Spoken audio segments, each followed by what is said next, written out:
श्रावण महिन्याला सुरुवात झाली की पहिला सण हा नागपंचमीचा।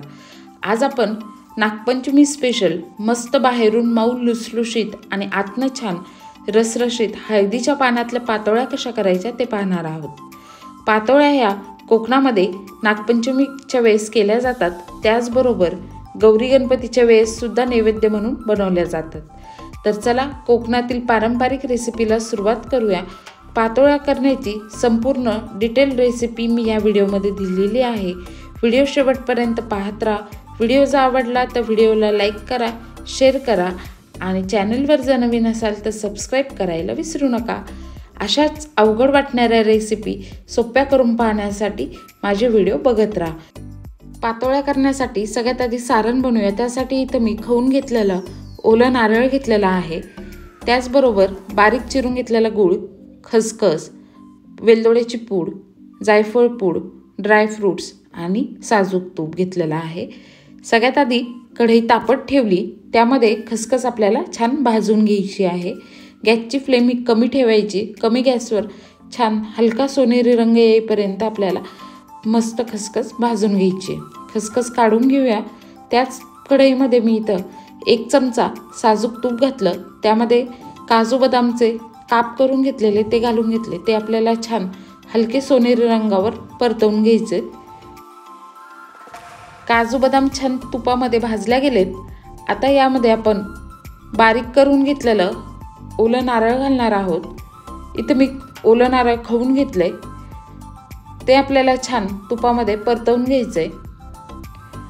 हलकं थोडंसं पाणी आटल्या गेलं की त्यामध्ये आपल्याला आता बारीक करून घेतलेला गूळ घालून घ्यायचा आहे। व्यवस्थित गूळ आणि खोबरं आपल्याला एकजीव होईपर्यंत गूळ वितळू द्यायचा आहे आणि मस्त सतत आपल्याला परतत राहायचं आहे मिश्रण।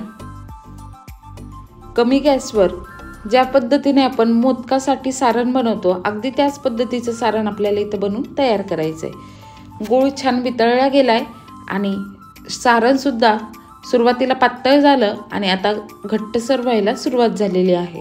खूप जास्त घट्टही करायचं नाही, गुळाचा आपल्याला पाकही बनवायचा नाही। इथं सारण आपलं तयार झालं आहे, त्यामध्ये मी भाजून घेतलेली खसखस, जायफळची पूड आणि वेलदोड्याची पूड घालून घेतलेली आहे। गॅसची फ्लेम कमीच ठेवली सुरुवातीपासनं। सगळं छान मिक्स करून घ्यायचं। सारण आपलं व्यवस्थित तयार झालेलं आहे। खूप जास्त घट्ट करायचं नाही। पातोळ्यांमध्ये मस्त असं रसरशीत सारण खूप मस्त लागतं। गॅस बंद केला, सारण आपलं इथं तयार झालंय, ते थंड होण्यासाठी एका प्लेटमध्ये काढून ठेवू। आता पातोळ्यासाठी तांदळाच्या पिठाची उकड तयार करूया। त्यासाठी इथं मी तांदळाचं पीठ घेतलेलं आहे। मोदकासाठीचं जे पीठ मिळतं विकत ते घेतलेलं आहे। पाणी, साजूक तूप आणि मीठ। आता तांदळाची उकड तयार करण्यासाठी इथं मी जाड तळाची कढई आधीच तापत ठेवली होती, त्यामध्ये पाणी घालायचं, चवीपुरतं मीठ घालून घ्यायचं आणि 1 चमचा तूप घालून घेतलं। पाण्याला आपल्याला व्यवस्थित एक उकळी काढून घ्यायची आहे। गॅस मी मोठाच ठेवलेला आहे। पाण्याला छान उकळी यायला सुरुवात झाली की त्यामध्ये आपण जी तांदळाची पिठी घेतली होती ती घालून घ्यायची आहे। पाणी छान उकळतंय, त्यामध्ये आता मी पिठी घालून घेतली। गॅसची फ्लेम कमी ठेवायची। कमी गॅसवर आपल्याला व्यवस्थित पीठ आणि पाणी एकजीव करून घ्यायचं आहे। खूप जास्त मिक्स करत बसायचं नाही। जेवढं शक्य होईल तितकं आपल्याला व्यवस्थित सगळं मिक्स करून घ्यायचं आहे। साधारण 2 मिनटं गॅस चालू ठेवायचा आहे। 2 मिनटांची एक वाफ आली की झाकण ठेवून आपल्याला साधारण 15 मिनिटांसाठी गॅस बंद करून तशीच उकडू द्यायची आहे। वाफेमध्ये छान आपले तांदळाचं पीठ फुलून मस्त तयार होईल आणि ज्या वेळेला आपण हाताने त्याला मळू त्यावेळेला त्याला छान असा चिकटपणा येईल। 2 मिनिटांनंतर गॅस मी बंद केला आणि झाकण ठेवून आपण हे 15 मिनिटांसाठी असंच बाजूला ठेवणार आहोत। झाकण अजिबात मध्ये उघडायचं नाही। वाफेमध्ये मस्त आपलं पीठ शिजल्या जाईल। 15 मिनिटं इथं झालेली आहेत। मिश्रण अजून गरम आहे। झाकण उघडून बघूया। वाफही छान बसली होती आणि उकडही आपली छान तयार झाली आहे। तयार उकड आपण लगेच मळून घेणार आहे। त्यासाठी इथं मी ताटामध्ये संपूर्ण तयार केलेली उकड एकाच वेळेला काढून घेणार आहे। व्यवस्थित आपल्याला हाताने उकड मळून घ्यायची आहे, एकजीव करून घ्यायची आहे। आत्ता मिश्रण गरम आहे, सुरुवातीला सोसलं नाही तर तुम्ही तांब्याचा किंवा पेल्याचा वापर करू शकता, त्याने आपल्याला व्यवस्थित दाबून घ्यायचं। आत्ता मला थोडंसं हाताला सोसवेल असं झालेलं आहे पीठ, त्याला मी हातानेच असं दाखवते त्या पद्धतीने एकजीव करून घेते, गोळा तयार करून घ्यायचा। सुरुवातीला एकदा दोनदा पाण्यामध्ये हात बुडवायचा आणि मग तयार पिठाचा गोळा तयार करायचा। असं करत करत आपल्याला व्यवस्थित हलकं गरम असतानाच पीठ मळून घ्यायचं आहे, व्यवस्थित एकजीव करून घ्यायचं आहे। अजिबात पिठाच्या गाठी तयार होत नाहीत। व्यवस्थित मळल्यामुळं अगदी त्याला लवचिकपणा येतो आणि हवे त्या आकारात आपल्याला पातोळ्या करता येतील। ज्या पद्धतीने पीठ आपण उकडीच्या मोदकासाठी करतो ना, अगदी त्याच पद्धतीचं पीठ आपल्याला इथे पातोळ्या करण्यासाठी लागतं। थोडंसं किंचित मी इथं तूप घेतलं, तुपाने छान मळून घ्यायचं, म्हणजे अजिबात पीठ हाताला चिकटल्या जाणार नाही आणि त्याला मस्त असं शाईनसुद्धा येईल। तुम्ही बघू शकता, जसजसं मळल्या जातंय तसतसं अगदी हलकं फुलकं असं आपलं पीठ तयार झालंय आणि व्यवस्थित त्याला चिकटपणासुद्धा आलेला आहे। मस्त असा गोळा मी इथं तयार करून घेतला आहे। तुम्हाला एक गोळा काढून दाखवते। थोडासा हलका तुपाचा हात घ्यायचा आणि मग त्याचा पिठाचा एक गोळा काढायचा। बघा, अजिबात हाताला चिटकत नाही आहे आणि किती छान, अजिबात चिरा भेगा अजिबात जात नाहीत पिठाला। ह्या पद्धतीचं पीठ मळून तयार करायचं। उकड जर छान तयार झाली ना तर पीठ अजिबात कुठंच चिरत नाही आणि मोदक किंवा आपल्या पातोळ्या अजिबात करताना त्रास होणार नाही, खूप मस्त बनून तयार होतील। अगदी या पद्धतीचं पीठ आपल्याला बनवून तयार करायचं आहे। आता पिठाचे आपल्याला गोळे तयार करून घ्यायचे, त्यासाठी इथे मी हलका थोडंसं तुपाचा हात घेतला आणि त्याने आपल्याला छान मीडियम साईजचे गोळे तयार करून घ्यायचे। हवे तितके गोळे तयार करून घेतले। बाकीचं पीठ आपल्याला व्यवस्थित झाकून ठेवायचं आहे, म्हणजे ते ड्राय होणार नाही। तर आता गोळे तर तयार झाले, चला पातोळ्या करूया। त्यासाठी इथे मी हळदीची पानं घेतलेली आहेत। पानं मी स्वच्छ धुवून घेतली, दोन्ही बाजूनी स्वच्छ धुवायची। त्याला आता आपण कापडाने पुसून घेऊया। व्यवस्थित दोन्ही बाजूने आपल्याला पानं पुसून घ्यायची आहेत, म्हणजे त्याच्यावरची धूळ माती जी काही असेल ती स्वच्छ होईल। इथे स्वच्छ दोन्ही साईडने पुसून मी पान तयार करून घेतलं। पान खूप मोठं आहे, त्यामुळे मी त्याचे 2 भाग करते। तुमचं पान जर छोटं असेल तर एका पानावरती एक पातोळी केली तरीही चालेल। आता आपल्याला त्यावरती व्यवस्थित सगळीकडनं तूप लावून घ्यायचं आहे, म्हणजे पातोळी ज्या वेळेला आपण उकडण्यासाठी ठेवू ती काढताना अगदी सहजपणे निघेल।